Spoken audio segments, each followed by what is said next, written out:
may not be a gift, but Saskatchewan MLAs wrapped up their short sitting of the legislature this week. It began with promises from the Premier to do better as government after the election in late October. To put a bow on things, we've reached our political panel. Adam Hunter covers politics for CBC Saskatchewan when he's not hosting the 306, or doing both, as he is this week and next. And Mandryk writes a political column in the Regina Leader-Post. Good morning, guys. Good morning. Adam, what was Scott Moe talking about when he said the government needed to do better? This was a post-election, even election night message into the throne speech and the start of the small sitting that we had, a 10-day sitting. This was specific to, I think, the message that he heard during the election where they lost a number of ministers in Regina and Saskatoon. And the message in the cities he thought was health and education, both inside the cities and outside of the cities. And affordability was kind of not the third on the list, but the third thing that was mentioned during the throne speech. That was flipped during the campaign where they really focused affordability. Now, they did pass an affordability bill with the support of the opposition, but Moe said that health and education, the message on the doorstep was we need more, and that was what people were upset about, and that's why maybe they didn't get the votes that they were expecting.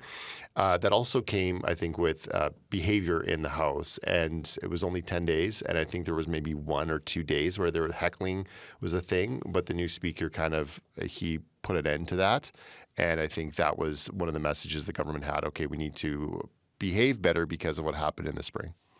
Murray, you were recording the first couple days where it was kind of eerily quiet, and then things picked up in terms of a little bit of heckling and so on. How well do you think that the Saskatchewan Party has done on doing better? House behavior, I'll give them that. They were less annoying, less obnoxious in terms of this. At the end, they were starting getting into more silly points of order and everything else, so they could only stop themselves so much, but less heckling, less other things.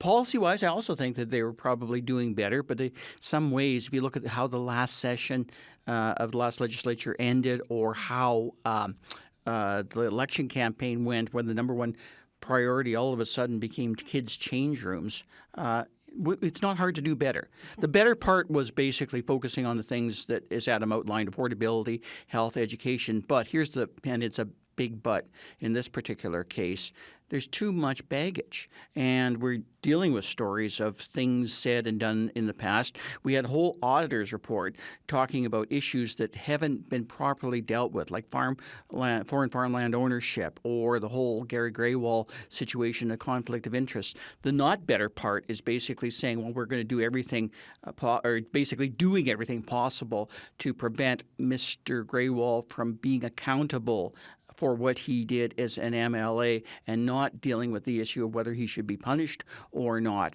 and basically not even allowing the opposition a motion to discuss this or bring it forward. That's not better. That's doing the things in the same way you used to. So if you're really doing better, do better. Like, do actually make changes in terms of things of substance that they are working on, and that has to somewhat extend beyond a few policy changes and election promises that you made to have the privilege of running government again. It's got to be a whole holistic thing here, and I don't think I'm seeing better yet. Hopefully we will next session. To be quite frank, I'm not 100% sure we will.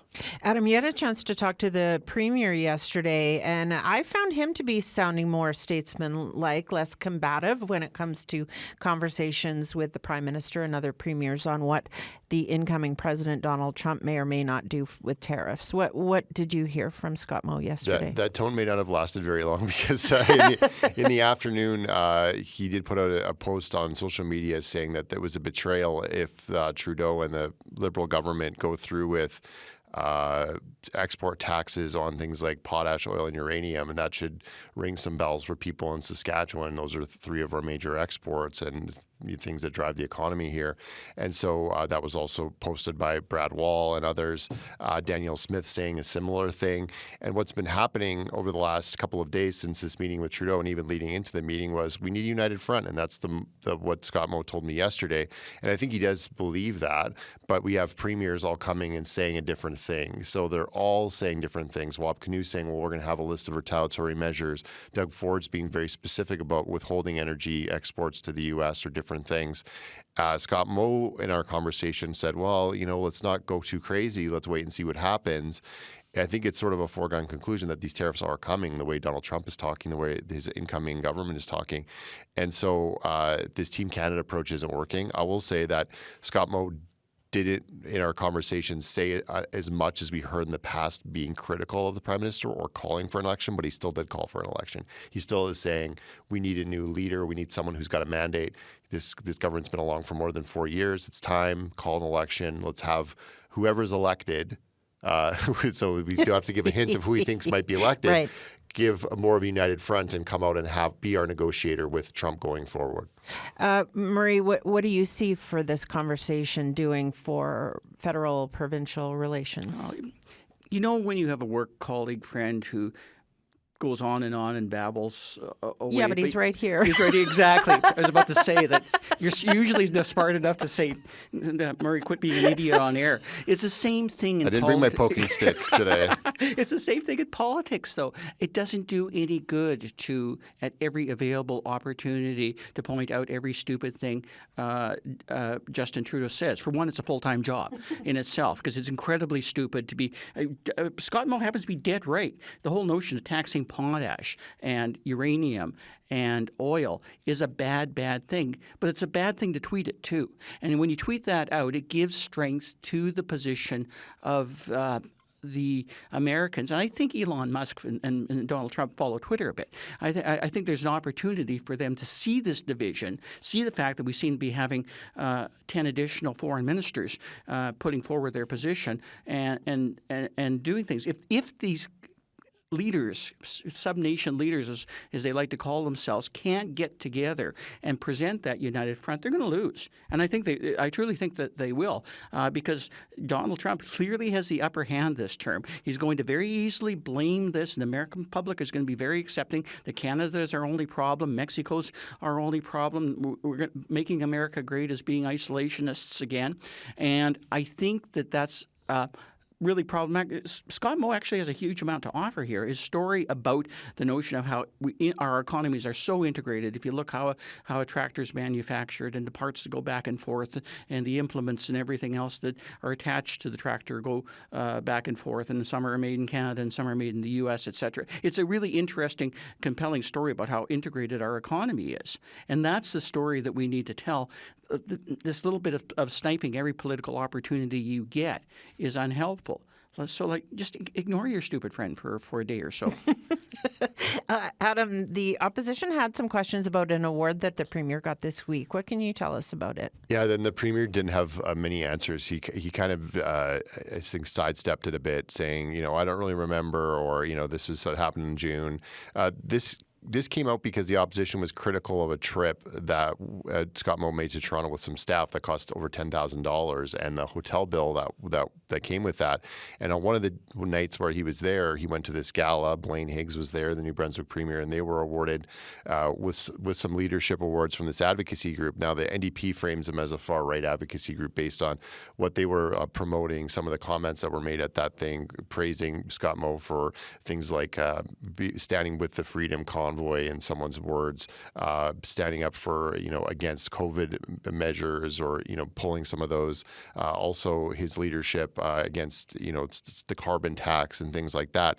So this was where the NDP was coming from. Now, Scott Moe, when he was asked about this, kind of said, I don't really recall getting this award, or, it wasn't a fundraising trip. He's not making much of this. The NDP is saying you went to Toronto, you spent taxpayers' money, and you used it to fundraise at this event with this group that no one's heard of really out here. So that's where that's kind of coming from. And I think Moe, when he was asked about it, was sort of deflecting and saying, well, I don't think this is a big deal. Is this a big deal?